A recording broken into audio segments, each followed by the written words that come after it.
বান্দরবানের পথে চলতে চলতে আজ এসে পড়েছি রুমা বাজারে। ছোট্ট এই বাজার, কিন্তু এখানে লুকিয়ে আছে পাহাড়ের মানুষের রং, গল্প আর সরলতা। চলুন একটু ঘুরে দেখা যাক। বাজারে ঢুকতেই চোখে পড়ে রঙিন সব পাহাড়ি পণ্য, হাতে তৈরি ঝুড়ি, বাঁশের তৈরি বিভিন্ন জিনিস আর তাজা সবজি, সব কিছুতেই প্রকৃতির ছোঁয়া। এখানকার মানুষরা খুবই শান্ত, হাসি মুখে নিজের মতো করে বাজার করছে।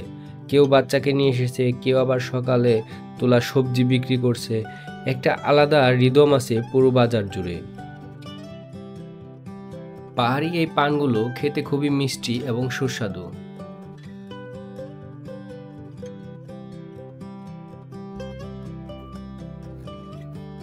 এখানে পাহাড়ি এক মা মন দিয়ে সবজি বেছে নিচ্ছেন। তাদের এই শান্ত জীবনযাত্রা দেখে বারবার মনে হয় পাহাড় সত্যিই মানুষকে সহজ আর সরল হতে শেখায়। যে যেটা প্রয়োজন সেটাই নেন, অযথা ভিড় নেই, হট্টগোল নেই, শুধু স্বাভাবিক জীবনযাত্রা।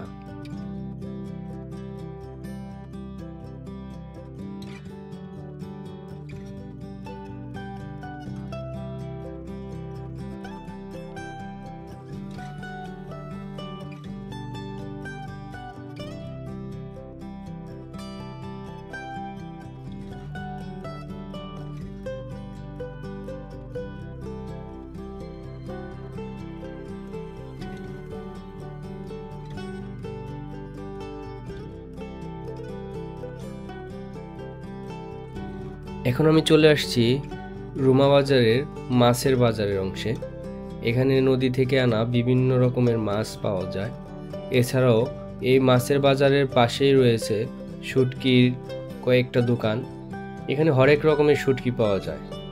আপনারা চাইলে এখান থেকে নিতে পারেন, দামাদামি করে আপনাদের মতো করে নিয়ে নেবেন।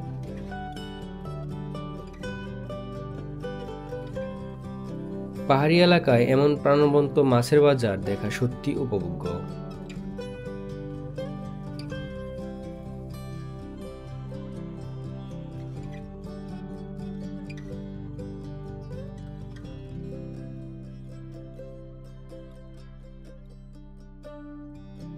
বাজারের পাশে কয়েকটি ছোট খাবারের দোকান আছে।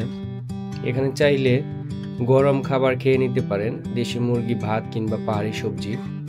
বাজারের চারপাশে দাঁড়িয়ে থাকা পাহাড়গুলো যেন পুরো জায়গাটাকে বুকে জড়িয়ে রেখেছে। প্রকৃতি আর মানুষের মিলন, এটাই রুমা বাজারের আসল সৌন্দর্য।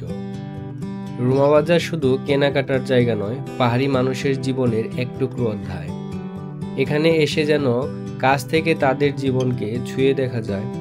আপনি যদি রুমা, বগালেক বা কিউকারডং যাওয়ার পরিকল্পনা করেন, তাহলে অবশ্যই কিছু সময় নিয়ে ঘুরে দেখতে পারবেন এই বাজারটা। আপনাদের অবশ্যই ভালো লাগবে।